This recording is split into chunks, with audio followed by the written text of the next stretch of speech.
Қайырлы күн, 5 сынып білім алушылары. Қазақстан тарихы пәнінен қарастыратын кезекті сабағымыздың тақырыбы алғашқы адамдардың өмірі деп аталады. Сабақтың барысында сіздермен бірге алғашқы адамдардың даму сатылары туралы ақпарат аламыз, алғашқы адамдардың тұрпатын сипаттаймыз, адамдар тобырынан рулық қауымға өту себептерін анықтаймыз. Алғашқы адамдардың кәсібі мен қолданған еңбек құралдары туралы білетін боламыз. Тас дәуірінің адамдары. Археологтар тапқан адам қаңқалары ежелгі адамдардың антропологиялық ерекшелігін анықтауға мүмкіндік береді. Адамның шығу тегін, оның дамуын зерттейтін ғылым антропология деп аталады. Қазақстан аумағын алғашқы адамдар 1 миллион жыл бұрын қоныстана бастады. Палеолит дәуірінде өмір сүрген адамдар питекантроп замандастары болды.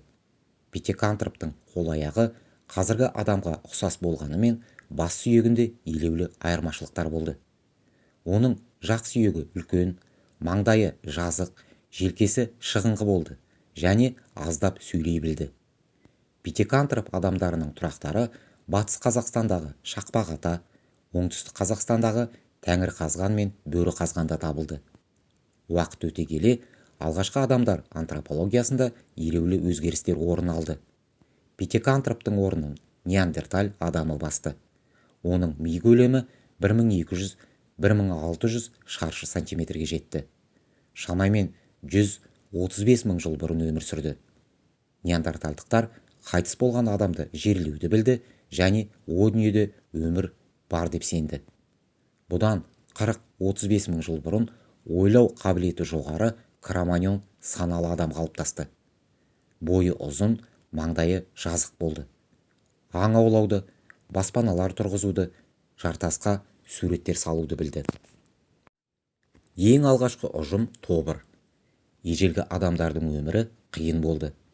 Қатал табиғи жағдайда тіршілік ету үшін күресті. Әртүрлі жыртқыш аңдардан қорғану, улы жәндіктер мен жыландардан сақтану, улы өсімдіктерді ажырата алу үшін алғашқы адамның білімі мен тәжірибесі жеткіліксіз болды. Түрлі аурулар мен жарақаттар салдарынан адамдардың орташа өмір сүру жасы 20-25-тен аспады. Алғашқы адамның бүкіл өмірі азық іздеумен өтті. Жыртқыш аңдардан қорғану, бірлесіп азық табу үшін 20-30 адам тобырға бірікті. Бір жерде тұрақтамай, жеуге жарамды өсімдіктері мол, жануарлары көп аймақтарды іздеп көшіп жүрді.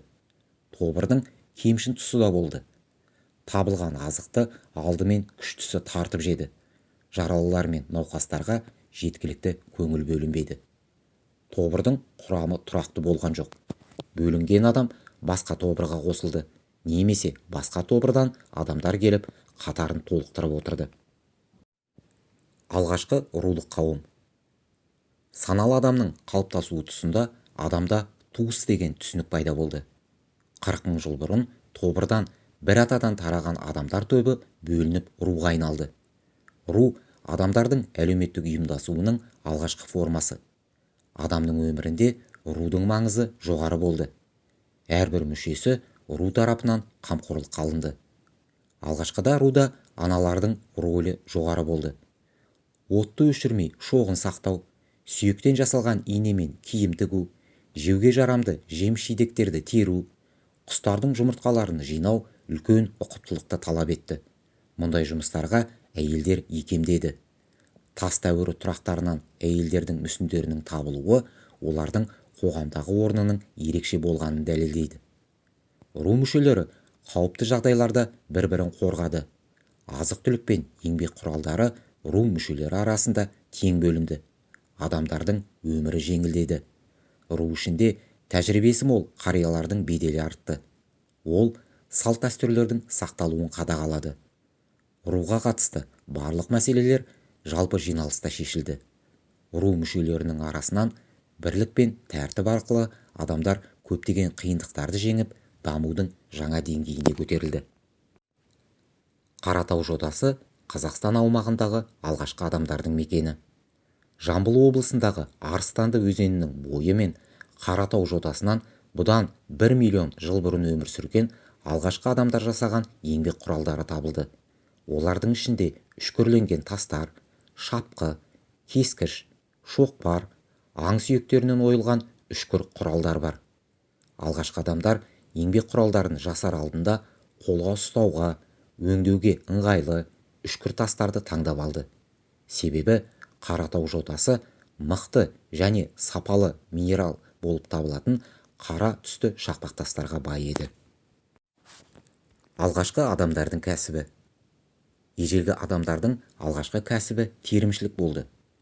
Қоныс маңынан жеуге жарамды жеміс-жидектерді, шөп тамырларын, құстардың жұмыртқаларын, ұсақ жәндіктерді теріп жеді. Терімшілікпен көбінесе әйелдер айналысты.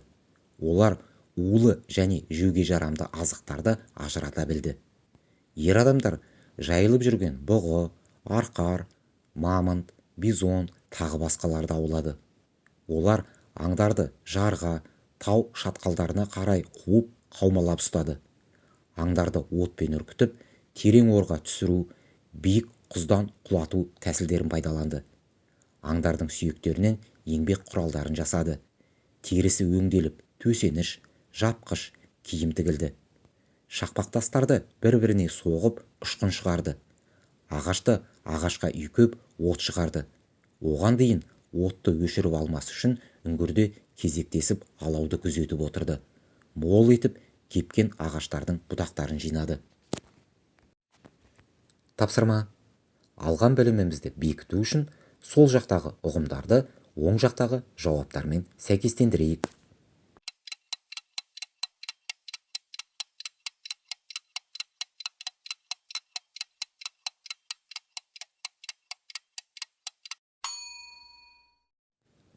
Тапсырма.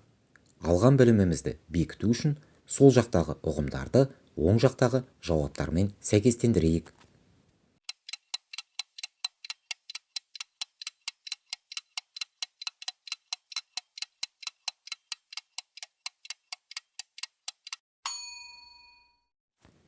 Үйге тапсырма. Менің бір күнім атты тақырыппен ежелгі тас дәуіріндегі алғашқы адамның атынан күнделік жазыңыз. Келесі сұрақтарға жауап іздеңіз. Адамдар қандай кәсіппен айналысты? Аңға шығуға қалай дайындалды? Еңбек құралдарын қалай жасады? Оларды не үшін қолданды?